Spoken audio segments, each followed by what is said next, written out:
മേഘ കഴിഞ്ഞ കുറച്ച് ദിവസങ്ങളായിട്ട് അബ്ദുൾ റഷീദ് വി പി, അതായത് ധർമ്മടത്ത് പിണറായി വിജയനെതിരെ മത്സരിച്ച ഒരു യുവ നേതാവാണ്. അദ്ദേഹത്തിനെതിരെ CPM-ൽ നിന്നും CPM-ന്റെ സൈബർ ഹാൻഡിലുകൾ വലിയ രീതിയിൽ ആക്ഷേപങ്ങൾ ഉന്നയിക്കുകയാണ്. അദ്ദേഹത്തിന്റെ ഇന്റർവ്യൂസ് വരികയാണ്. ഓരോ ചാനലുകളും അദ്ദേഹത്തെ ഒരു മാസ് പരീക്ഷ, ഒരു പുലിക്കുട്ടിയായിട്ട് ചിത്രീകരിക്കുകയാണ്. നീ ഒരു പുലിക്കുട്ടിയുമല്ല, പൂച്ചക്കുട്ടിയുമല്ല എന്ന് പറയുന്ന രീതിയിലേക്ക് CPM ആക്ഷേപിച്ചുകൊണ്ടിരിക്കുകയാണ്. അവിടെ പിണറായി വിജയൻ തന്നെയാണ് തോറ്റത്. ഉമ്മൻചാണ്ടിയുടെ പുതുപ്പള്ളി ജയിക്ക് 9,000 വോട്ടുകൾക്കാണ് തോറ്റത് എന്ന് പറയുന്ന ഒരു കാര്യമുണ്ട്. ഇവിടെ നീ 20,000 വോട്ടുകൾക്കാണ് തോറ്റത്. ആദ്യം നീ തോൽവി സമ്മതിക്കൂ എന്ന് പറയുന്ന ഒരു സാഹചര്യമുണ്ട്. യഥാർത്ഥത്തില് ധർമ്മടത്ത് തോറ്റത് പിണറായി ആണോ?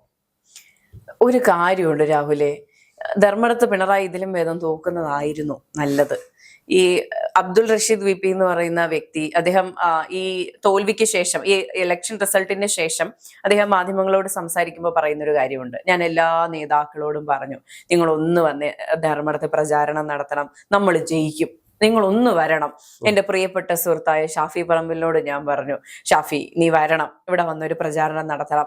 അങ്ങനെ പരിപാടി സെറ്റ് ചെയ്തു. പക്ഷെ അവസാന നിമിഷം ആ പരിപാടി ക്യാൻസൽ ആയിപ്പോയി. അവരിവിടെ വന്നിരുന്നെങ്കിൽ ഉറപ്പായിട്ട് ഞാൻ ജയിക്കുമായിരുന്നെന്ന്. അത് നമ്മൾ ആദ്യ 6 റൗണ്ടുകൾ എണ്ണിക്കഴിഞ്ഞപ്പോൾ നമുക്ക് മനസ്സിലായ ഒരു കാര്യമാണ്. കൃത്യമായിട്ട് അവിടെ ഒരു വർക്ക് നടന്നിരുന്നുവെങ്കിൽ നമ്മുടെ 10 വർഷം മുഖ്യമന്ത്രി പിണറായി വിജയൻ പുഷ്പം പോലെ അവിടെ തോറ്റേനെ. അല്ല, ഞാൻ ഇത് കഴിഞ്ഞപ്പോ ആദ്യം കാണുന്ന ഒരു പോസ്റ്റ് KK രമയുടെയാണ്.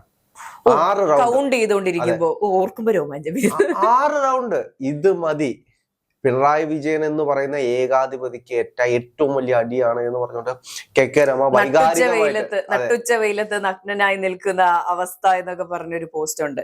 അത് അതിവൈകാരികമായ ഒരു പോസ്റ്റ് ആണ്. ആ 6ാമത്തെ റൗണ്ട് എണ്ണിക്കൊണ്ടിരിക്കുമ്പോഴാണ് ആ പോസ്റ്റ് പുറത്തു വരുന്നത്. അതിനുശേഷമാണ് അദ്ദേഹം 1000ഉം 2000ഉം ഒക്കെ ആയിട്ട് ഇങ്ങനെ മുന്നോട്ട് കയറി വരുന്ന ഒരു സാഹചര്യം ഉണ്ടായത്. ആലോചിച്ചോ, 6 റൗണ്ട് ഇടുമ്പോഴും 1ാമത്തെ റൗണ്ടിൽ ലീഡ് നേടുമ്പോൾ പോലും പിണറായി വിജയൻ ഒന്ന് വിയർത്തിട്ടുണ്ടാകും. തീർച്ചയായും നെഞ്ചിലൊരു ഇടുപ്പുണ്ടായി കാണും. അത് അബ്ദുൾ റഷീദ് വി പി മാത്രമല്ല, മറ്റും നമ്മുടെ 2ാം നിരയിലെ നേതാക്കൾ പലരും പറഞ്ഞിട്ടുണ്ട്, ധർമ്മടത്ത് ആദ്യം 3 റൗണ്ടുകൾ എണ്ണുമ്പോൾ പിണറായി വിജയൻ പിന്നിലായിരിക്കും. 3 റൗണ്ട്, ഇത് 7 റൗണ്ടുകളിൽ അബ്ദുൾ റഷീദ് വി പി ആയിരുന്നു മുന്നിലെന്ന് പറയുമ്പോൾ ആലോചിച്ച് നോക്കൂ. അതായത് തെരഞ്ഞെടുപ്പിൽ മുഴുവൻ UDF മുന്നിൽ എന്ന് പറയുന്ന സാഹചര്യത്തിൽ പിണറായി വിജയൻ പിന്നിൽ. ഇവര് ഇത് പറയുന്നുണ്ടല്ലോ, പിണറായി വിജയൻ വിജയിച്ചു, നിങ്ങൾ പുതുപ്പള്ളിയിലേക്ക് നോക്കൂ, ഉമ്മൻചാണ്ടിയെ രാഷ്ട്രീയപരമായിട്ട് തോൽപ്പിച്ചാണ് ജയിക്കേണ്ട സ്റ്റേറ്റ്മെന്റ് നോക്കൂ, നീ അത്ര വലിയ സംഭവമല്ല എന്ന് പറയുമ്പോഴും നരേന്ദ്രമോദി പിന്നിലായപ്പോൾ ആഘോഷിച്ച ആളുകൾ ആരൊക്കെയാണ്? ഇവിടുത്തെ കമ്മ്യൂണിസ്റ്റുകാരും കോൺഗ്രസ്സുകാരും തന്നെയല്ലേ. കഴിഞ്ഞ പാർലമെന്റ് തെരഞ്ഞെടുപ്പിൽ എണ്ണിക്കൊണ്ടിരിക്കുമ്പോൾ നരേന്ദ്രമോദി പിന്നിൽ. ഇവിടെ ആഘോഷിച്ചത് കമ്മ്യൂണിസ്റ്റുകാരും കോൺഗ്രസ്സുകാരുമാണ്. അതേപോലെ ഈ ഇലക്ഷൻ റിസൾട്ട് വോട്ട് എണ്ണുന്ന ദിവസം ഞാൻ ബസ്സിൽ ഇങ്ങനെ യാത്ര ചെയ്ത് വരികയാണ്. കുറച്ചേരം ഉറങ്ങി കിടക്കുമ്പോൾ തൊട്ടടുത്തിരുന്ന എനിക്ക് ഒരു പരിചയമില്ലാത്തൊരു ചേച്ചിയാണ് എന്നെ തോണ്ടി വിളിച്ചിട്ട്, മോളെ അറിഞ്ഞായിരുന്നോ പിണറായി വിജയൻ പിന്നിലാണെന്ന്. അപ്പോഴാണ് ഞാൻ ഉറക്കം വേണ്ടിയിട്ട് സംഭവം അറിയുന്നത്. അത്രയും എക്സൈറ്റ്മെന്റ് പൊതുജനത്തിനുണ്ട് എന്നുള്ളതാണ്. ഒരു സാധാരണ ഒരു സ്ത്രീ, ഒരു പരിചയമില്ലാത്തൊരു പെൺകുട്ടിയെ വിളിച്ചിട്ട് ഇത് പറയണമെങ്കിൽ അവരുടെ എക്സൈറ്റ്മെന്റ് ഒന്ന് ആലോചിച്ച് നോക്കണം. കേരളക്കരെ ആകെ UDF തരംഗം എന്ന് പറഞ്ഞു തുടങ്ങുന്നതിന് മുൻപ് പിണറായി വിജയൻ പിന്നിലെന്ന് തന്നെയാണ് പറഞ്ഞത്. ഇപ്പോൾ സഖാക്കന്മാരെല്ലാരും കളിയാക്കുന്നുണ്ടല്ലോ, അവനെ ഒന്ന് പറഞ്ഞ് മനസ്സിലാക്കുക, അവൻ തോറ്റു, നേടാ നീ തോറ്റെന്നൊന്ന് മനസ്സിലാക്കുന്നത്. പിണറായി വിജയന്റെ വിജയത്തെക്കാൾ മധുരമുള്ളത് തന്നെയാണ് അബ്ദുൾ റഷീദിന്റെ തോൽവി. പറയുന്ന വാക്കുകളുണ്ട്. 6 റൗണ്ട് പിണറായി വിജയനെ മുന്നിലാക്കി വരികയാണെങ്കിൽ അയാളെ സംബന്ധിച്ചത് സ്വർഗമാണ്. സ്വർഗം പുള്ളി പറയുന്നുണ്ട്, ഞാൻ വേറെ ഏതോ ലോകത്തായിരുന്നു. അതായത് നേതാക്കന്മാരെല്ലാം വിളിക്കുന്നുണ്ട്. രമേശ് ചെന്നിത്തല വിളിക്കുന്നു, KC വേണുഗോപാൽ വിളിക്കുന്നു, VD സതീശൻ വിളിക്കുന്നു. ഓരോരുത്തരെയും വിളിച്ച് മറുപടി പറയുന്നത് അടുത്ത ആളുകൾ വിളിച്ചുകൊണ്ടിരിക്കുകയാണ്. അവസാനം ഫോൺ മാറ്റി വെക്കേണ്ട ഒരു സാഹചര്യം. അത്രയ്ക്ക് എക്സൈറ്റ്മെന്റ് ആയിപ്പോയി. പുള്ളി പോലും ഒരിക്കലും പ്രതീക്ഷിക്കാത്ത രീതിയിലേക്ക് പുള്ളി പോലും പ്രതീക്ഷിക്കില്ല എന്ന് പറയുമ്പോഴും ഒന്ന് ആലോചിച്ച് നോക്കൂ.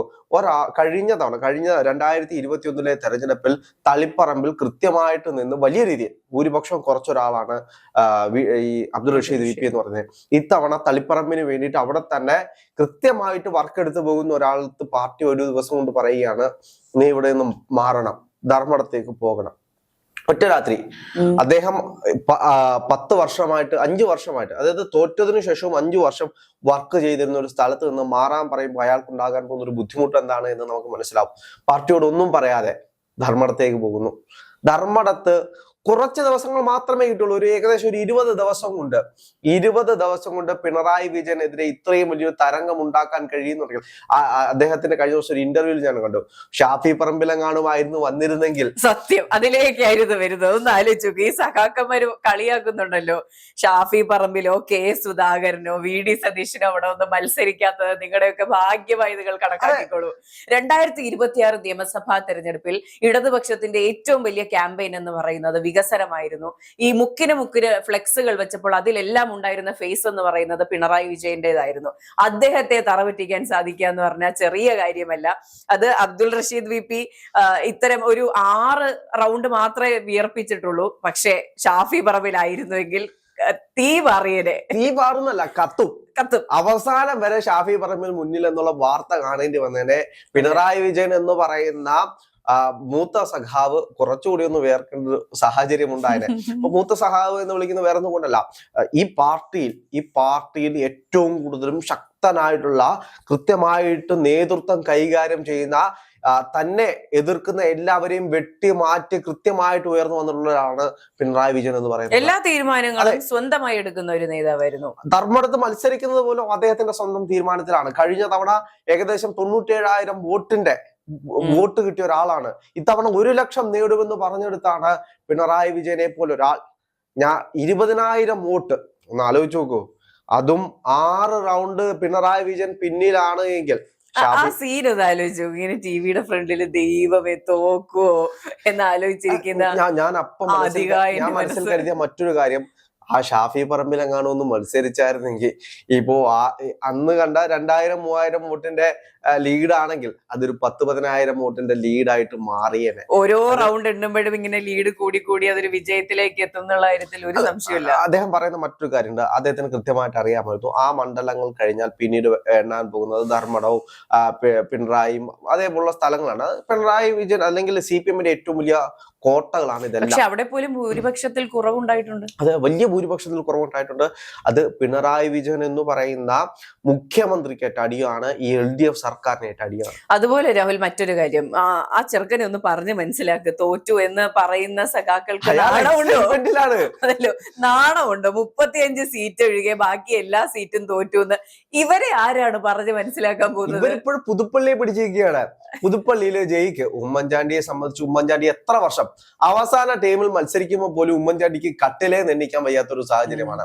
കട്ടിലേ എണ്ണിക്കാൻ വയ്യാത്ത ഒരാൾക്ക് അവിടുത്തെ ജനങ്ങൾ വോട്ട് ചെയ്ത് വിജയിപ്പിച്ചിട്ടുണ്ടെങ്കിൽ അദ്ദേഹത്തിന് വേണ്ടിയിട്ട് അദ്ദേഹത്തിന് വയ്യാത്തതുകൊണ്ട് സ്ഥാനത്ത് നിന്ന് മാറ്റുന്ന അദ്ദേഹം വരെ പറഞ്ഞു. അവിടുത്തെ ജനങ്ങൾ എന്താണ് കാണിച്ചത്? പെരപ്പുറത്ത് കയറിയിരിക്കുന്ന ഒരു സാഹചര്യം ഉണ്ട്. ഞാനിപ്പം ചാടും ഉമ്മൻചാണ്ടിയെ മത്സരിപ്പിച്ചില്ലെങ്കിൽ. അവസാനം ജനങ്ങളുടെ വൈകാരിക മുന്നിൽ കണ്ടുകൊണ്ട് ഉമ്മൻചാണ്ടി വീണ്ടും മത്സരിപ്പിക്കുന്ന സാഹചര്യം ഉണ്ടായത്. അപ്പോ കസേരയിലിരുന്നും നയിക്കാൻ അയാൾക്ക് കഴിയുമെന്ന് പുതുപ്പള്ളി ആകെ വിശ്വസിച്ചൊരു തെരഞ്ഞെടുപ്പായിരുന്നത്. എന്നിട്ടും 9,000 വോട്ടിന്റെ ഭൂരിപക്ഷത്തിൽ മാത്രമാണ് ജയിക്കാൻ സാധിച്ചത്. ആ കാര്യം ഇവിടെ നിൽക്കട്ടെ. ജയിക്കിൽ ഇത്രയധികം വിശ്വാസം ഈ സഖാക്കൾക്കുണ്ടല്ലോ. 9,000 വോട്ടിന്റെ മാത്രം ഭൂരിപക്ഷത്തിൽ സാക്ഷാൽ ഉമ്മൻചാണ്ടിയെ വിജയിപ്പിച്ചു വിട്ട ജയിക്കിന് എന്തുകൊണ്ട് സീറ്റ് കൊടുത്തില്ല? അതെ, അത് വലിയൊരു ചോദ്യമാണ്. ഉമ്മൻചാണ്ടി ഇല്ലാത്ത പുതുപ്പള്ളിയിൽ എന്തുകൊണ്ട് മത്സരിപ്പിച്ചില്ല? ഇപ്പോ ജയിക്കിൽ അത്രയും വിശ്വാസമുണ്ട്, ജയിക്കിന്റെ കഴിവിൽ അത്രയും വിശ്വാസമുണ്ട്, അദ്ദേഹം നല്ലൊരു കാൻഡിഡേറ്റ് ആണെന്ന് വിശ്വാസമുണ്ടെങ്കിൽ എന്തുകൊണ്ട് മത്സരിപ്പിച്ചില്ല? ആരും ജയിക്കണ്ടെന്നുള്ള ഒരു ഉദ്ദേശം എന്താ പാർട്ടിക്ക് ഉണ്ടായിരുന്നു എന്നൊരു ചോദ്യം തിരിച്ചു ചോദിക്കാലോ.